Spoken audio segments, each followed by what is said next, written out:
They inspected the underground city one last time. Then all records were sealed. That sentence doesn't read like a headline. It reads like a conclusion, like the kind of decision made when there will be no second chance to verify, correct, or return. Above ground, Ametista do Sul looks like any small southern town. Red-tiled roofs, a church steeple catching the afternoon sun, a main street where people greet each other by name. But below it lies something far less ordinary. A vast human-made labyrinth carved into basalt, a place that functioned for decades like a second city, and that was walked through officially for the final time before access, documentation, and memory itself were restricted. What I thought would be a short field visit became something else entirely. Not an exploration, but a reckoning. Who was allowed to walk those tunnels during that final inspection? What did they document? And why, once it was done, were the records not archived, but sealed? We drove in on a battered buggy with Samuel at the wheel.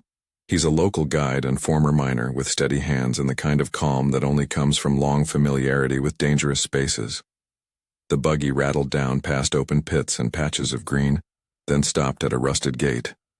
When Samuel cut the engine, the silence that followed felt dense, enclosed, like standing inside a closed geode. "This isn't just a visit," he said, tightening his helmet strap. "This is the town below, and some parts of it won't be walked again." That distinction mattered. This wasn't a routine descent.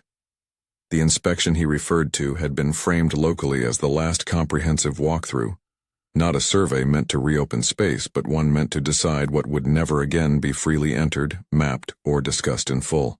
A signboard near the entrance showed faded diagrams beside newer warnings.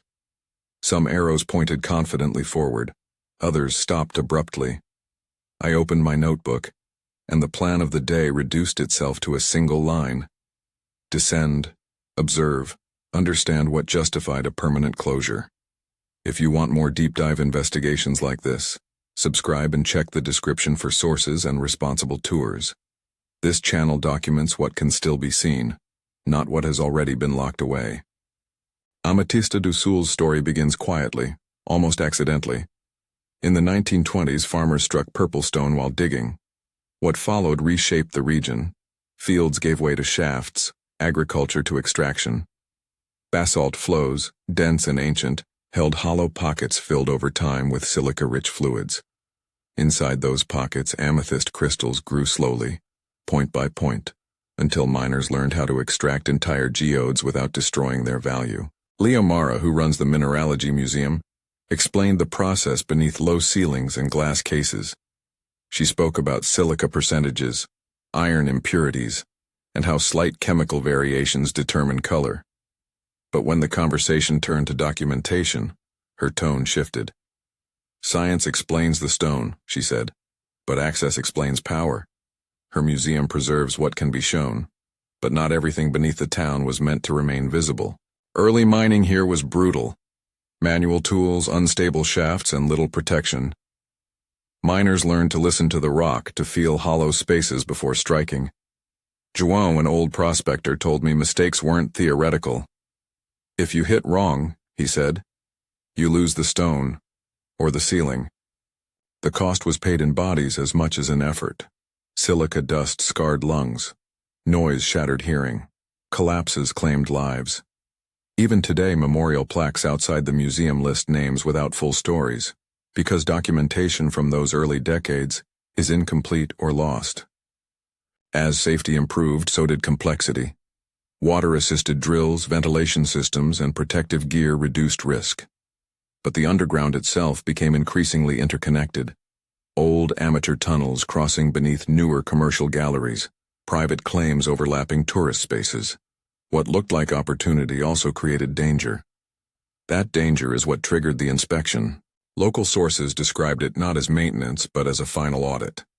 Structural engineers, legal authorities, heritage officials, private owners. Their mandate wasn't expansion, it was determination. Which spaces could remain active and which would be closed indefinitely. At the municipal office, orange vests and reflective armbands were distributed. Maps were simplified. Cameras restricted. One engineer sketched cross-sections showing how collapses in one gallery could destabilize others through hidden air and water channels. Without full mapping, she said, re-entry becomes irresponsible. Samuel had been part of earlier surveys. This one felt different. This time, he told me, they weren't asking if something could be reopened. They were deciding what must never be reopened. Leomara confirmed that museum archives were affected. Some maps could no longer be reproduced. Not because of secrets, she said, because release would change ownership, liability, and safety overnight. Then João said something that reframed everything. When they walked those corridors, he said slowly, it felt like goodbye, not checking bolts.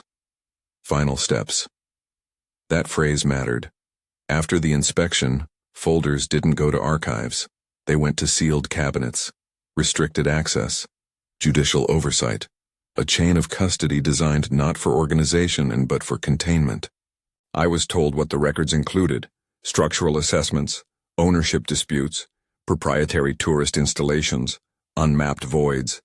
Nothing supernatural, nothing illegal, but enough risk that unrestricted knowledge itself became dangerous. Later we passed doors marked with municipal seals. Samuel stopped at one and rested his hand on the lock. This hasn't been opened since, he said. The seal wasn't dramatic, just ink, metal, and authority. But it transformed space into absence. During the final walkthrough, we reached one such hatch, reinforced, bolted into stone. A municipal clerk photographed the seal. No one touched the latch. That door leads to a lower gallery and documentation storage, the clerk said. Access restricted pending consolidation and remediation. No elaboration, no timeline. Standing there, surrounded by graffiti, tools, and remnants of daily life, the closure felt heavy. Not ominous. Final. Samuel summed it up quietly. They inspect. They decide. Then they seal. Above ground, life continued. Restaurants opened. Tours ran. The underground city still existed, but only in curated fragments. In the municipal minutes I later reviewed, the language was restrained. Further review recommended. Access limited. But repetition gave it weight. The decision wasn't temporary in tone. It was procedural finality. Some locals supported it. Safety first. Others worried about accountability.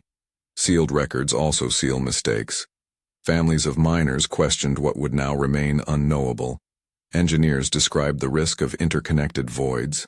Lawyers spoke about liability. Owners about proprietary investments. Heritage advocates about preservation. No single motive explained the sealing, only convergence. When I left Ametista do Sul, the image that stayed with me wasn't a crystal or a tunnel. It was a locked hatch in a place built on openness, a reminder that sometimes communities don't erase history. They place it behind a door. They inspected the underground city one last time. Then all records were sealed.